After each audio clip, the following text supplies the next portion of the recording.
Sergeant Major Dean probably knows more about that even than what I do, by virtue of the position he had and the documentation he was exposed to.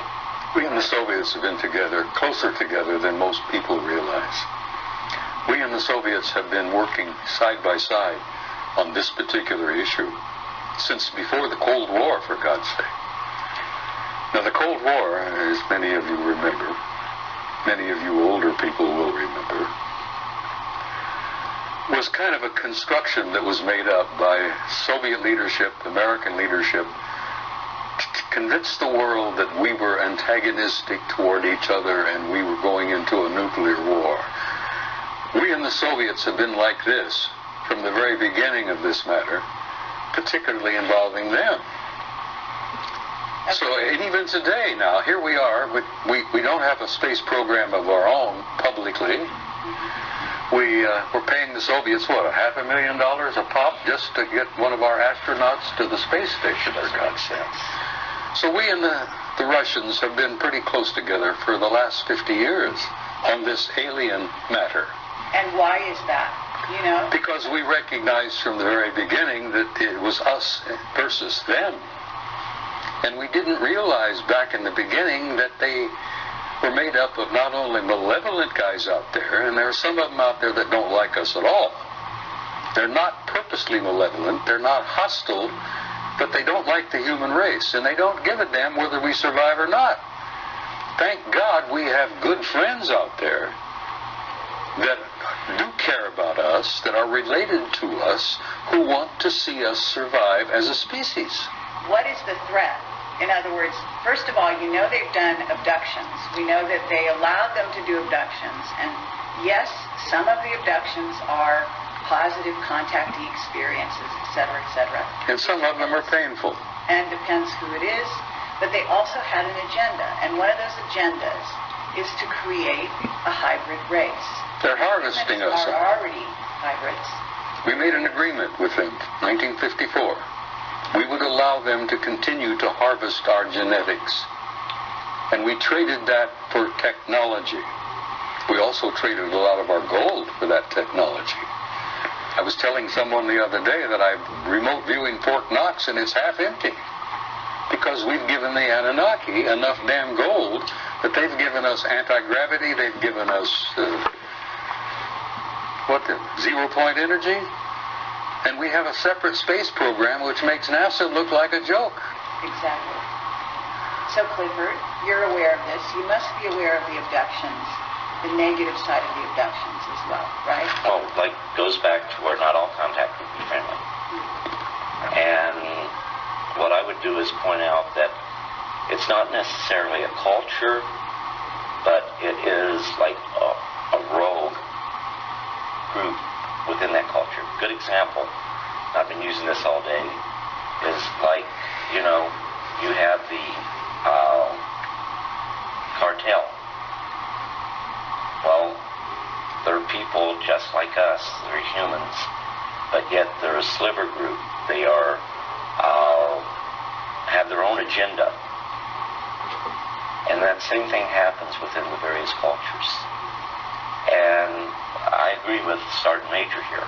My biggest fear is if these rogue groups are going ahead and coming to agreements with not only our nation, but other nations, then that's a very dangerous situation because they're the wrong ones to be working with. Okay, and this is going on, isn't it? Unfortunately, I believe to a degree, yes it is, because the ones that really are not evil, the heads of the various cultures out there, to give us technology. They know that we are not spiritually heightened to the degree we would use it for the right reasons. When we go out into space, defense is one thing. But if you build your forces to where they become offensive, then it's to impose your will over others. And the technology that they are giving us gives us the capability to go ahead and field in space a offensive posture. So anytime we want to go ahead and make it look like it's ET doing it. We could make it look like ET's imposing their will over the peoples of the world. And with that technology that we have acquired from the rogue groups, yes. And I agree with Sergeant Major. This is really, really dangerous. Okay.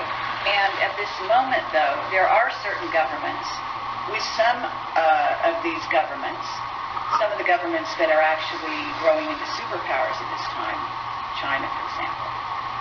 My understanding is there are two rogue groups that are now dealing with China. And at least one of those groups is, quote-unquote, some relatively new guys that have come on and given them some new technology. Do you know about that? That very well could be the case. When I got out, they had Catalog 57. That doesn't mean that that's all that's out there. Edgar Mitchell believes that there may be literally hundreds of thousands of civilizations out there.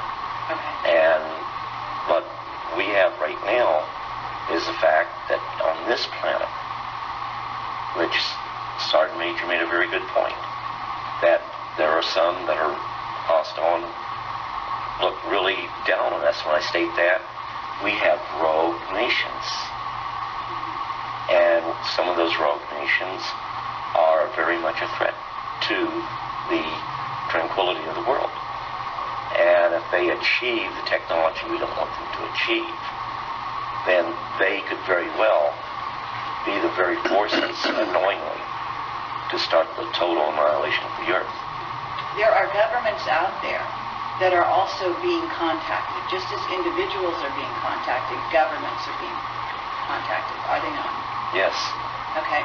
And so this kind of dynamic is, we don't just have a political situation that could become unstable with, say, Iran or North Korea or China or Pakistan, but the idea here being that they may be making agreements with some off-world visitors that the ones we made agreements with, the U.S. that is, don't get along with.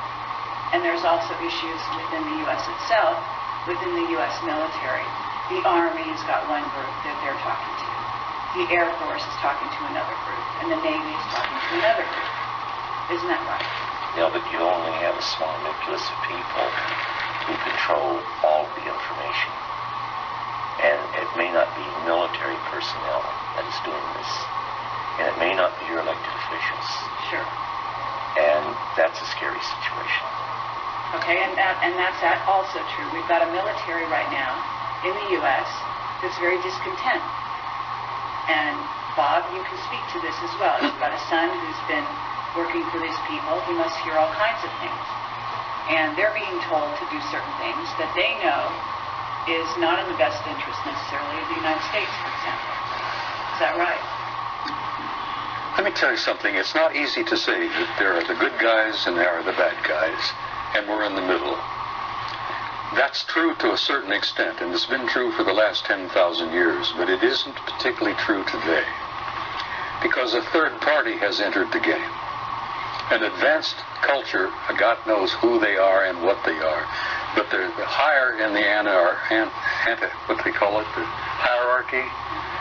These guys at the top of the hierarchy are primarily spiritual in nature, and they have intervened. And they have said, listen, we've had enough of this bullshit where you've warred among yourselves, you've had these clan disagreements and blah, blah, blah, blah. This family and that culture and that group, that's going to cease. Because the human race has been in the damn middle for so long now that they've reached a critical point in their evolution and their development. And we're going to have to see that the human race survives and makes this awkward, painful transition into a new race, into a new species. And this higher element, this higher spiritual element in the hierarchy has intervened.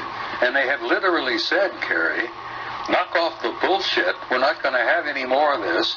There's not going to be any more planetary wars. We've had enough of that. We've lost too many millions of people over the years. We're going to control this carefully. We're going to give them an encouragement. We're going to give them an opportunity. And we're going to assist them to make this awkward transition into a new race. Now, the only reason I'm hopeful now, and I used to go through this, I was very depressed and very cynical, because I'd seen so damn much of the knockdown, drag-out brawls, not only among our own people, but among some of these guys.